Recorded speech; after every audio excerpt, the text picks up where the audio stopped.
Hey, it's Marissa. Today I'm going over my July favorites for 2024. First, we are going to start off with reading. I read 2 books essentially. I'm not done with this one yet, but I would imagine I'd be done with it soon. Both by Liz Tom Ford. I read Mile High, which I loved. It is going to be in like my 6-star reads. And then this one, The Right Move, is the second one in the Windy City series. And I am liking this one, but not as much as the first one. This one is probably more on like a 4-star rating for me, but Mile High was a 6-star read. I loved every second of it. It was definitely a binge-worthy book. It was such a page turner, and I'm recommending it to everybody now. So definitely pick up Mile High. Mile High is a sports romance. It's like a hockey romance, which I had never read something like that before. So I wasn't sure if I was going to like it, but I really did enjoy it. This one is also a sports romance, but it is a basketball related one. You really don't need to know that much about sports to like these, but just be aware. That's what they're about. They are about sports in the city of Chicago. It's a little bit spicy, so if you don't like spicy, then maybe this isn't the book for you, but I know a lot of people like spicy. Next, for eating, we just made this last night, so this is a very early recommendation from me, but we made Marry Me Chicken. If you look on Pinterest for recipes, that's primarily where I look when we're planning meals for the week, you will always find a Marry Me Chicken recipe within your scroll. I've had it saved for a really long time, and I've just never made it, so we finally made it last night. It's so delicious. You essentially sear your chicken first in the pan, and then you put in some minced garlic, then some chicken broth and cream and some spices and sun-dried tomatoes. It's very important. And then you put the whole thing in the oven and bake it for a little while, and it's really good. I feel like I'm really picky about chicken recipes, but this one is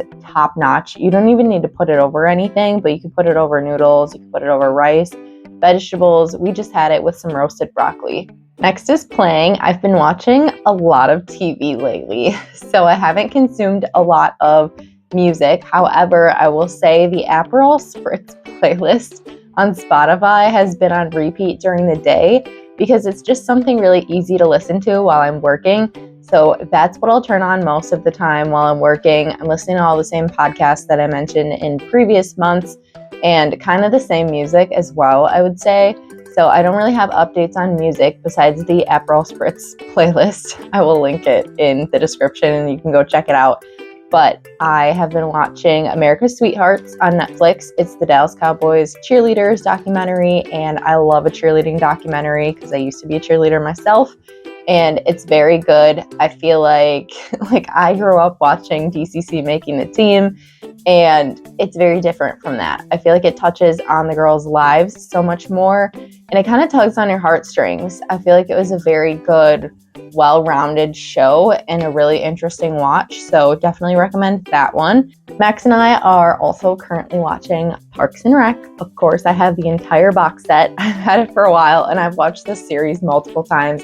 It's my absolute favorite series if you love comedies, and if you haven't checked out Parks and Rec, what are you doing with your life? You have to check it out. It's so good.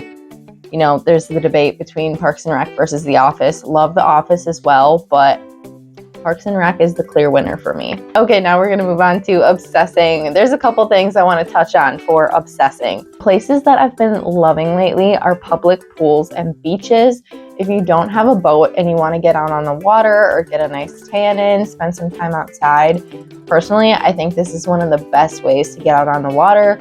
We have a lot of state parks here in Wisconsin and a lot of public pools. I recently went to Erb Pool at the beginning of July, and that was amazing. Great pool. I think it's like $5 admission for the entire day. So it's well worth it, in my opinion.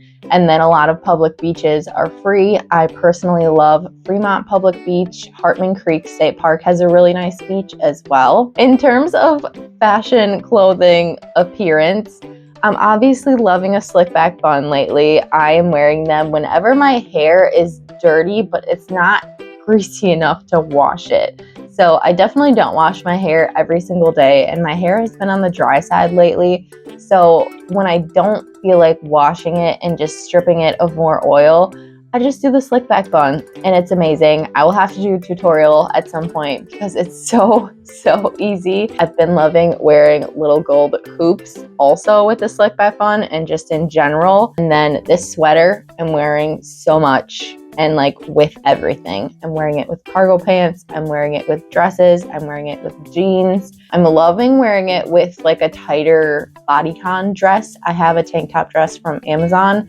that is it's like a tank sweater dress, and it goes down like to my knees, maybe even farther, but I love wearing sweaters over the top of that.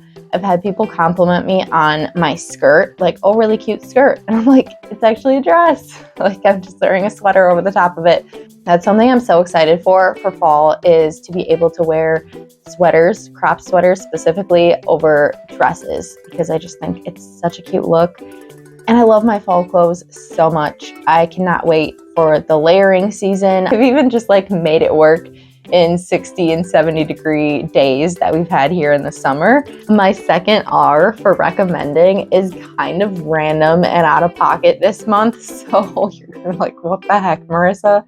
But a George Foreman grill, a countertop grill, is my recommendation for this month because we've been using it so much. And I bought this thing for $20 a couple years ago at Walmart. And I just feel like we're not hyping up the George Foreman grill enough. So I think we need to give credit where credit is due. We've been using it for so many things. We use it to cook quesadillas. We have been making also like Chick-fil-A grilled nuggets on there. And then you can just buy the Chick-fil-A sauce in stores. We also use it for grilled cheese. And it's just another foolproof thing you can do. You don't have to flip the grilled cheese. It's perfect every single time, cooks right on both sides, and it kind of presses it down in a way that it's really easy to cut. So a George Foreman grill is my absolute recommendation. Easy to clean, cheap, use it all the time. Honestly, I have gotten more than my money's worth out of this little grill. And then last but not least, we have tea for treating. And I treated myself to some nails this past month. Max was gone for a weekend, so it's like, what should I do?